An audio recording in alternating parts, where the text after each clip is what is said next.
Alright, today we're gonna try not to burn up, but me being dumb, went ahead and pulled this Ford Tempo that we've been working on for the past few weeks out of the damn shed. Now, well, the carport. The carport's full of junk now, so I can't really pull it back in there. So we're just gonna sweat to death. But today we're gonna go ahead and do a full tune-up on it, and then that'll be it for this car. Um, I can turn it back over to the owner, and they can do, start driving it around as a daily. So let me show you all these parts I got.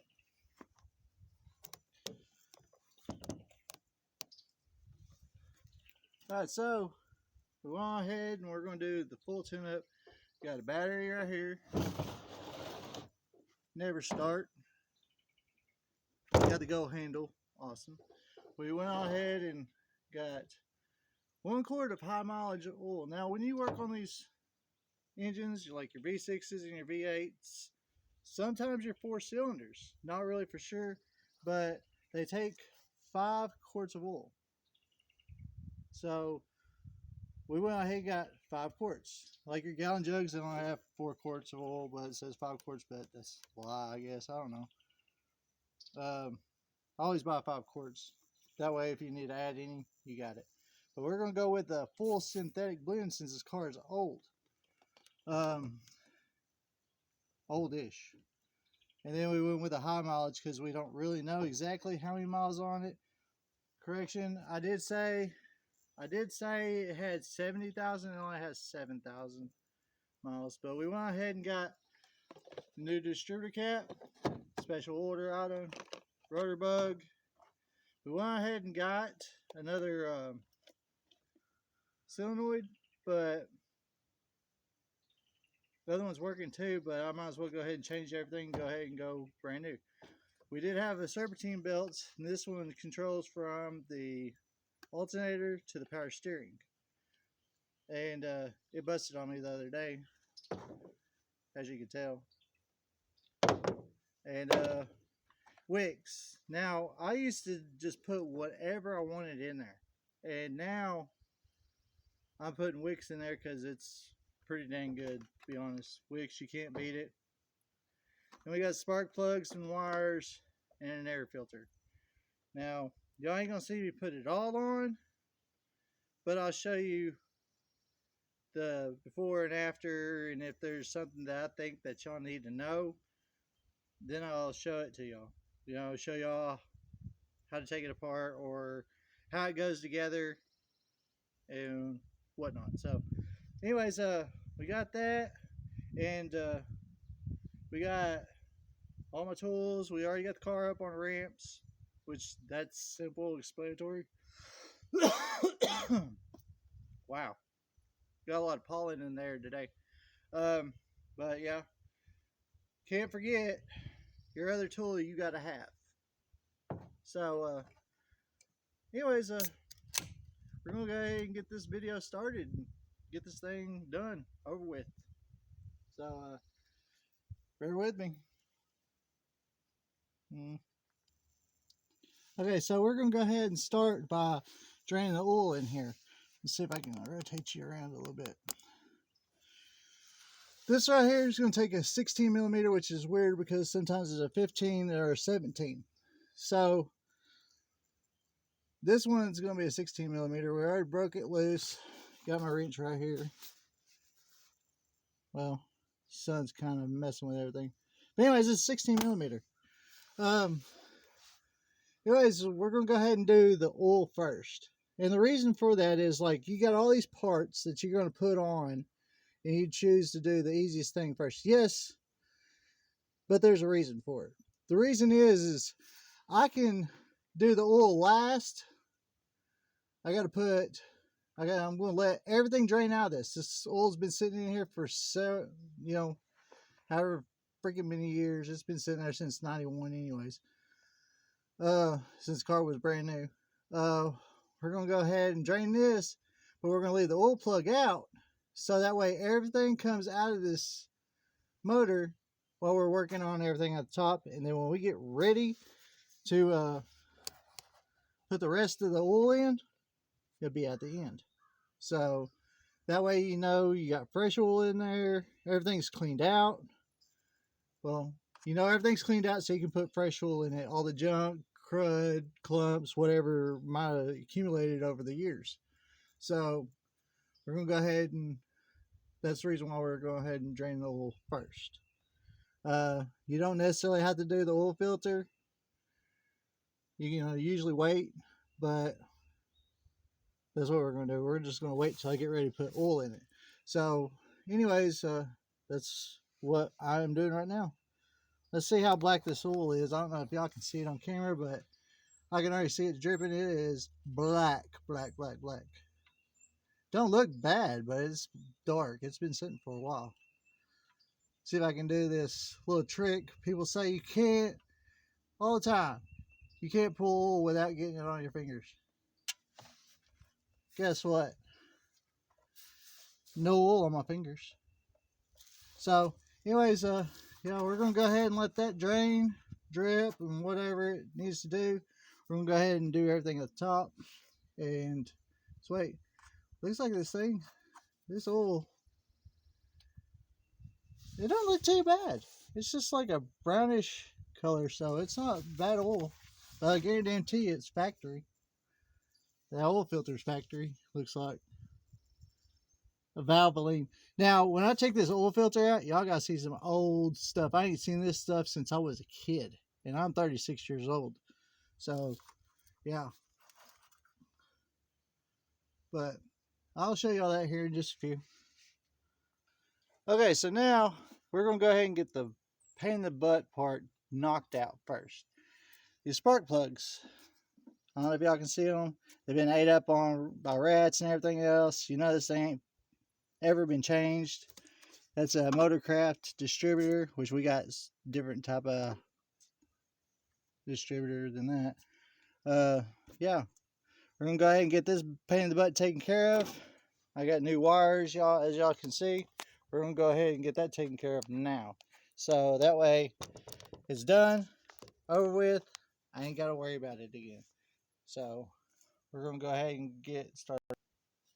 Alright, here's y'all tip. Most vehicles, like your 4 cylinders, the firing order for the spark plugs on the block, it's usually 1, 2, 3, 4, 5, or 1, 2, 3, 4.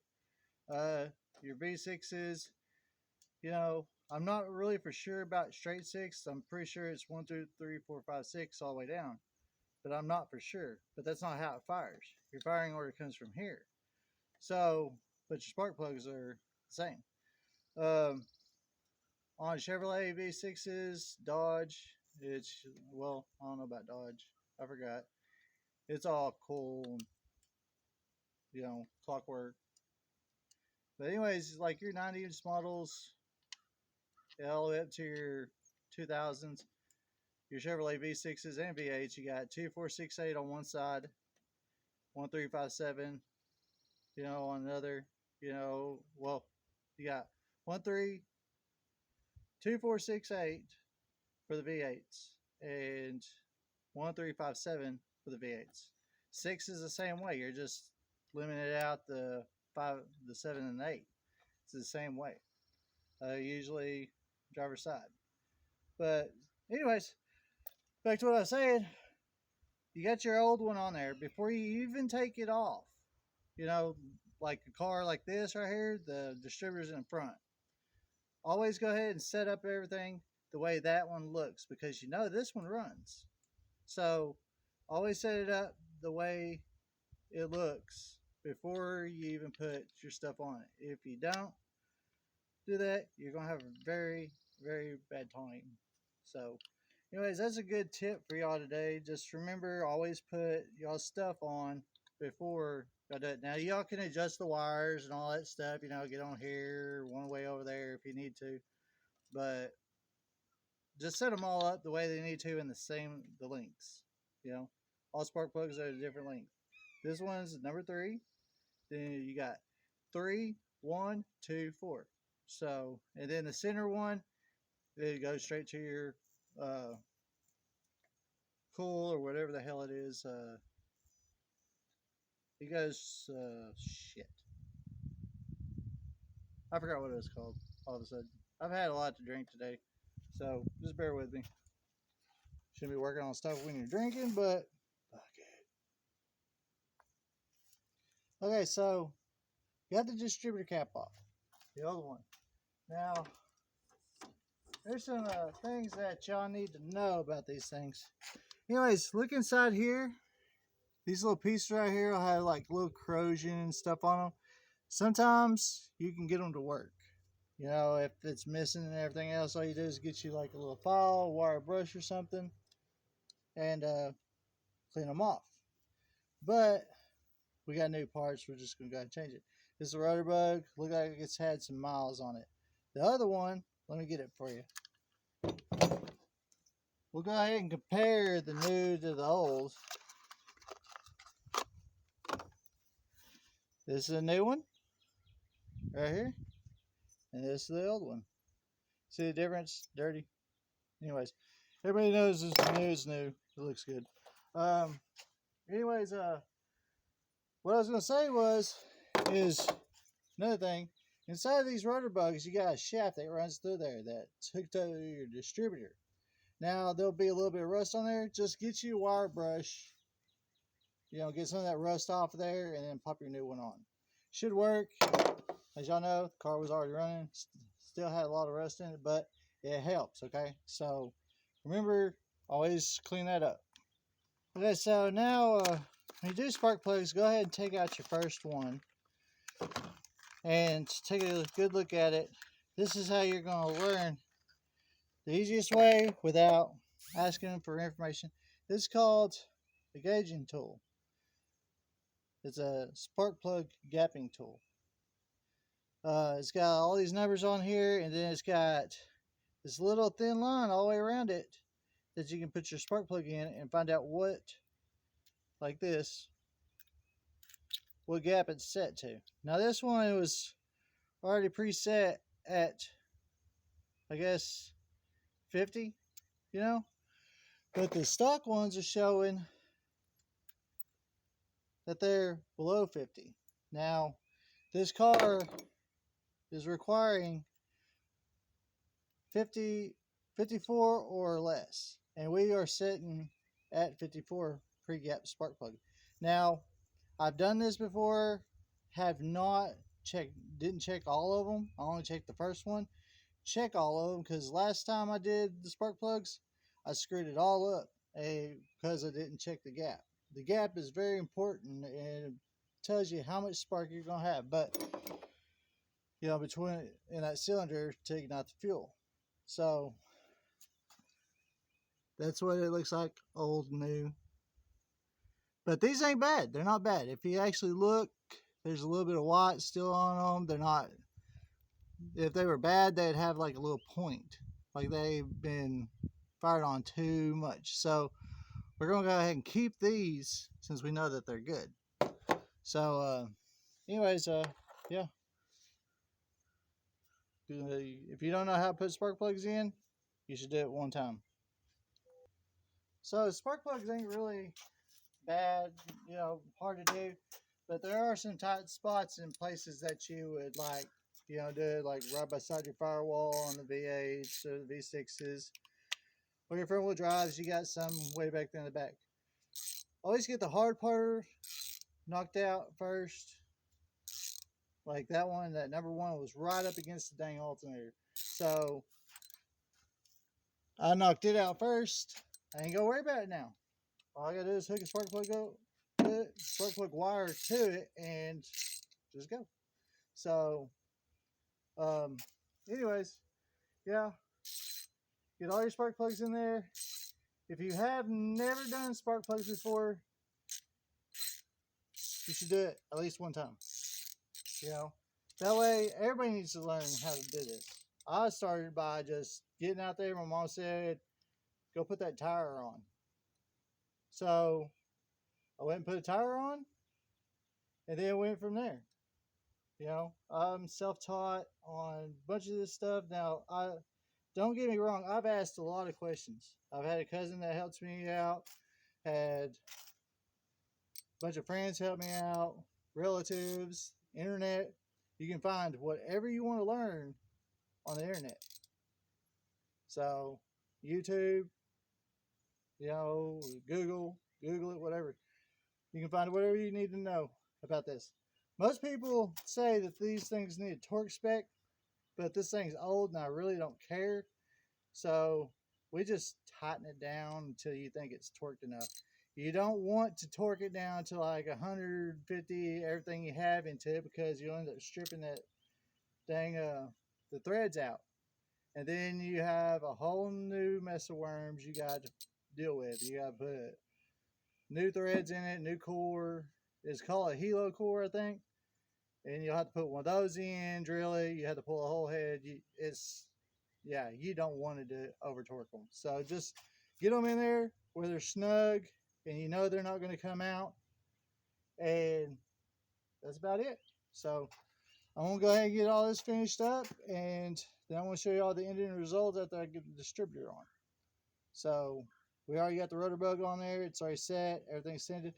Now I was kind of wrong. Just to make myself clear here, I said use a wire brush on there because on the distributor, because it has a little bit of rust. But you don't have to use a wire brush. You can use like 350 grit sandpaper. The best thing to use is either a wire brush, if you can get to it, or use some of this Scotch-Brite pad.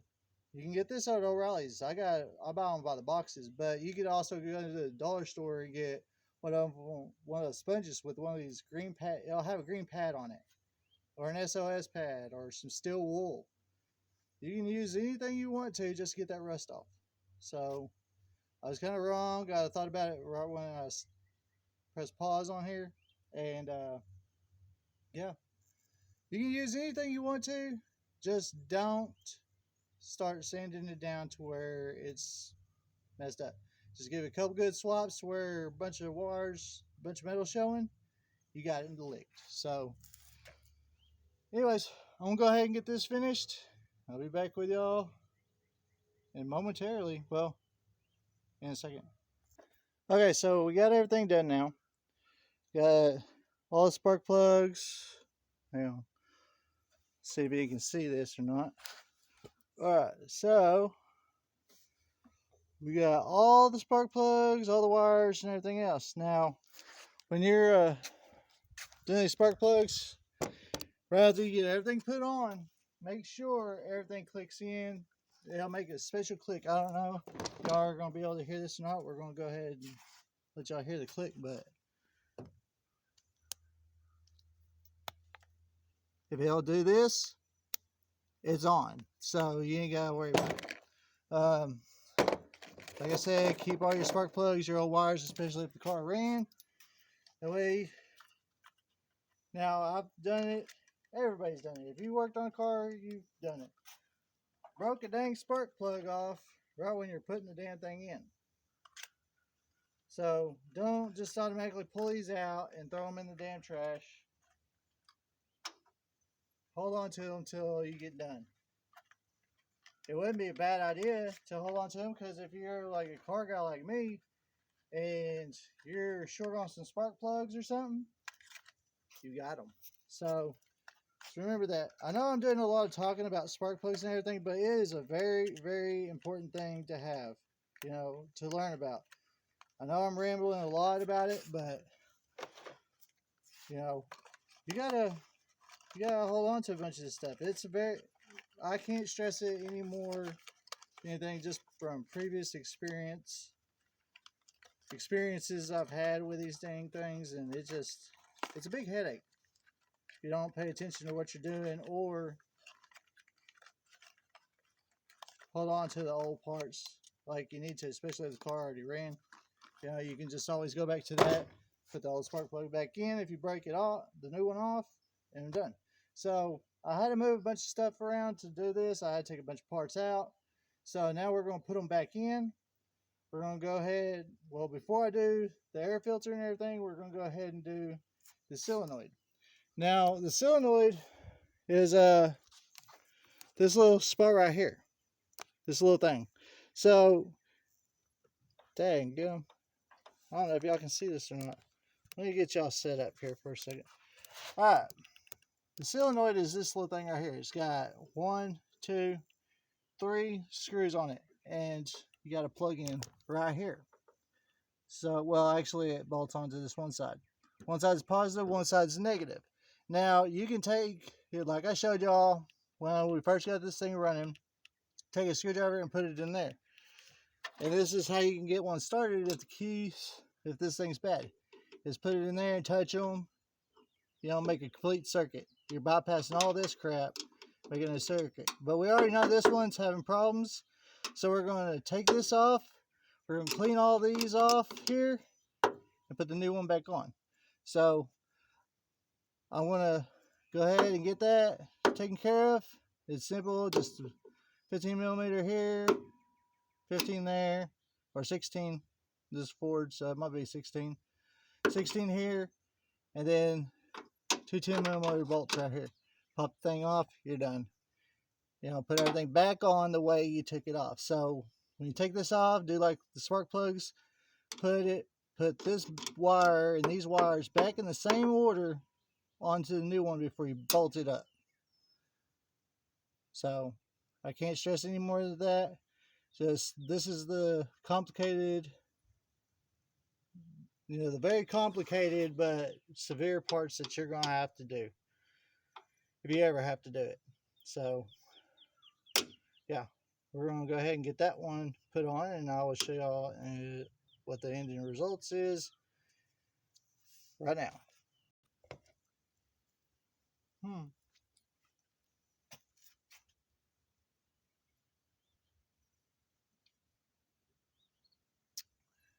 It's so dang hot out here. And it's not even in the hottest season, the hottest part of the year either. It's just now, beginning of May. So, anyways, we got that part taken care of. It's your old solenoid. Always. Now, another thing too. Sand your connections that go on here. All your wires, sand those down. If you're using the old one, take it apart. Use a wire brush on this one, and do them threads there on both sides, even the top one here. Wire brush those, and shouldn't have any firing issues unless things completely out. But here's the thing: you don't torque down the new bolts or the new one, because you will bust that thing in half. And usually where it separates is right here, right in this area here. So don't torque these things down. They don't have to be torqued. They just need to be tight. Like everything else, it doesn't need to be tight. I mean, I'm pretty sure there's torque specs and everything else for it, but whatever. I don't use them. Never had to. Unless it was like major, like putting the engine back, together. So, anyways, yeah. I want to finish this, and then I'm going to go ahead and go put that dang air filter on, and then we'll be ready for that oil filter. Now, when I do the oil filter, y'all are going to see some old stuff, because this filter is from way back in the day. So, anyways, man, they're giving that 4-cylinder hell right now. All right, well, that's what I want to go ahead and get this done and get that oil filter off. What do you think? Oh, yeah, I forgot. I was going to show y'all the new one. Don't that look all nice and shiny? Oh, everything's been sanded down, new one put on, new bolts, all that good stuff. Yeah, and yeah. So I'll get back with y'all in a second. Well, it won't be a second for y'all, but it's a second. It's like a couple hours for me. I'll be back. All right, let's check this out. Brand new Wix oil filter.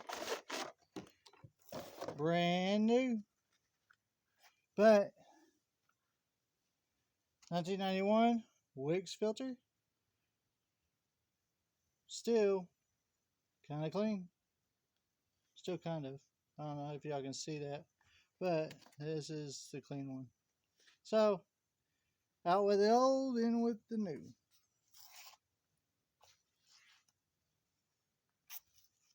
Alright, so we got the air filter in. Nothing really too special about that. Pretty easy. You know, I didn't think it would be worth showing y'all. It just goes in a breather box. But we're going to go ahead and finish assembling this thing. Then put the oil in. Then I'll show you all the oil filter that I'm talking about. It's still blowing my mind right now. So, yeah. We are almost done. Get this thing started up, backed up, and done. So, yeah. Okay. We're down to the last little bit. It took me about 15 minutes. Now, show you this oil filter. Get it cleaned up. Valvoline. It looks backwards to me, but it might be different. But have you ever seen a Valvoline oil filter like that? I mean, come on, man. Really? This is like a piece of history. Valvoline BO10. Oh, BO10. So, yeah. I thought that was pretty cool. I figured I'd just share that with y'all. You know, that's why I was saying, you know, we're going to do this and that and the other, then the oil filter. But, anyways, yeah. That's pretty cool. I can't find a date. I'm trying to find a date on it, so we know exactly when it was this thing was made.